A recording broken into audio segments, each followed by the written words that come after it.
Ô, Érica, você disse que eles têm abrigos próprios Isso. para esses momentos, né? Mas que os brasileiros dormiam nos carros em vez de ir para os abrigos. Por que é que os brasileiros dormiam nos carros? Porque eles não entendiam o japonês. A maioria não entende o japonês, não sabe o E os idioma avisos eram dados na TV, em por exemplo, japonês. em É. japonês. E a prefeitura também. A prefeitura passava com carro de som avisando. Corram para o abrigo. Quem estiver sem água e sem luz, vá para o abrigo, que lá tem comida. E estava frio, né? Estava Sei. nevando. Então, a prefeitura dava toda essa instrução, só que em japonês. E aí eles não só falavam japonês. E eles não entendiam, não corriam falavam. mais risco no carro, então. Aí preferiram dormir no carro do que no apartamento. Você disse que no dia seguinte sua loja estava lotada de brasileiro. Para quê? Porque além dessa assistência, eu vendo passagens aéreas para o Brasil. E eu acho que isso gerou um pânico entre os brasileiros. Gerou, assim, uma vontade enorme de ir embora, essa insegurança que eu Medo, sentia. né? Medo. E a loja encheu de gente. Mas havia passagem para todo mundo no dia seguinte? Havia. É que o que acontece é assim, a passagem, você quer comprar passagem para o Brasil, mesmo nos dias normais, você não consegue embarcar No hoje. dia seguinte, Agora. Então, a gente pedia, calma, vocês vão embarcar, mas para tal dia. E muitos vieram mesmo? Muitos, muitos. Mas você não veio, né? Você disse, eu me lembro assim, se eu tivesse vindo embora, eu teria me sentido um rato. Por quê? Eu teria me sentido um rato que abandona navio que está naufragando. Então, assim, eu queria estar lá, eu queria... Porque o Japão, tudo que eu tenho, tudo que... Não digo de coisas materiais, mas toda a bagagem que eu tenho, toda a vivência, eu aprendi no Japão.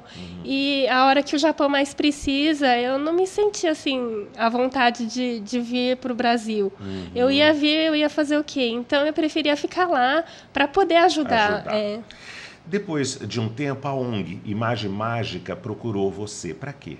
Isso, o André François, que é um fotógrafo muito conhecido no Brasil, juntamente com a Paula Poleto, que é araçatubense, eles entraram em contato comigo falando que queria fazer um trabalho lá nos locais onde passou o tsunami. Então, eu falei para eles, eu estou indo daqui 2 semanas, estou indo para lá para levar doação. Se vocês quiserem ir comigo, fiquem à vontade. Aí eles foram para o Japão e eu levei eles junto comigo e fiquei de tradutora deles durante a estadia deles lá. E no local onde, porque no seu local só tinha ocorrido O terremoto, né? Você foi para o local do tsunami. E você disse que foi apavorante, que havia carros nas árvores, né? Foi. Conta da escola que você foi. Eu fui numa escola, uma escola de ginásio, ginasial. E ali o exército estava limpando a quadra, estava fazendo toda a limpeza. E eu fui lá conversar com esse soldado do exército. E ele falou assim para mim, olha, hoje isso aqui tá limpo, tá muito limpo, não tem nada.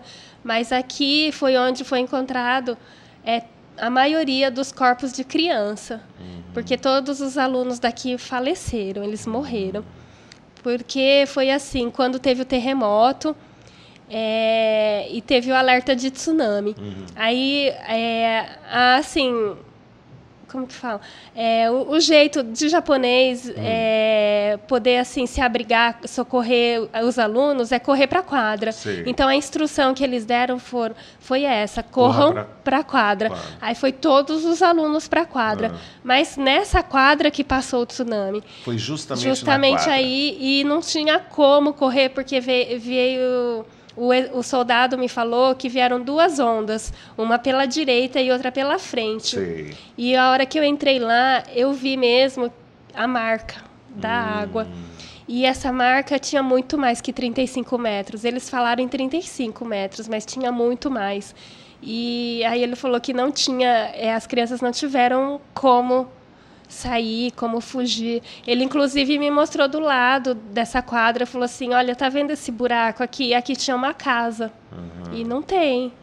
E você disse que uma coisa que te impressionou muito foi o relógio da escola parado. O relógio da escola parado exatamente no horário que passou o tsunami.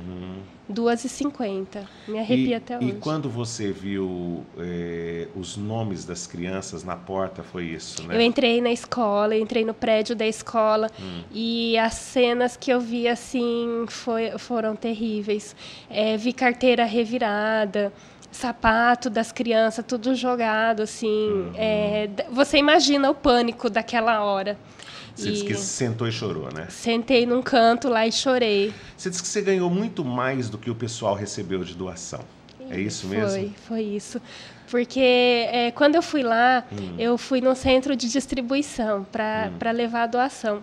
E o prefeito da cidade estava dando uma entrevista na TV de lá. E tem que preencher um papel. Eu estava preenchendo esse papel e escrevi que foi um grupo de brasileiros que estavam levando essa doação para lá. Aí ele parou, mandou parar a entrevista e veio falar comigo. Aí ele falou assim, você é brasileira? Eu falei, eu sou. Aí ele abaixou a cabeça, que é o jeito formal deles agradecerem, e ficou com a cabeça abaixada o tempo todo. Aí ele falou, muito obrigado mesmo. Conta daquela pergunta do menininho, que o menininho te fez. Eu fui num abrigo, e o abrigo lá, o exército tinha acabado de chegar, de abrir aquela rua, então eles estavam ainda sem banho, com fome, e estava frio. Aí eu vi um menininho de 7 anos, e eu não sei se ele perdeu os pais, não sei. E eu perguntei para ele, você tá com fome? Ele fez assim com a cabeça, que estava. Aí eu falei para ele, então vem aqui comigo, no carro eu tenho pão. Eu tinha levado pão brasileiro. Sim. Aí eu falei, eu tenho pão aqui comigo, vem aqui. Aí ele fez assim que não. Aí eu falei, mas por quê? Você não tá com fome? Ele falou, só se tiver para todo mundo. Se for só para mim, eu não quero. E tinha para todo mundo? Tinha. Em quanto tempo o Japão estava novo, depois do tsunami? 2 meses depois, já não tinha mais, assim... vestígio de tsunami. Não tinha aquela sujeira. Já estava tudo limpo. Não estava reconstruído, assim, as mesmas casas, tudo, mas estava tudo limpo. As ruas estavam todas abertas. E as rodovias que a gente viu, todas quebradas, em quantos dias? 4 dias. 4 dias elas já estavam prontas. Porque tem uma rodovia que passa na minha casa, que vai para lá, para as áreas atingidas. E ela abriu no meio, abriu. E no 3º dia ela já estava pronta. E no 4º dia já foi aberta, porque eles falaram que precisavam... Era emergencial para poder passar as doações, senão não ia chegar comida lá. Você disse que ficou muito surpresa, porque ninguém falava mal, nem do mar, nem do governo. Todo mundo se concentrava em quê? Em reconstrução. A palavra-chave ali era reconstrução. Foi por isso que eu aprendi o verdadeiro significado de renascer das cinzas. E aprendi o que é doação também, porque ali eu fui levar comida, levei comida, só que o que eu recebi em troca, o que eu aprendi, a lição que eu aprendi lá, não tem preço, foi muito maior. Questão de opinião, volta já.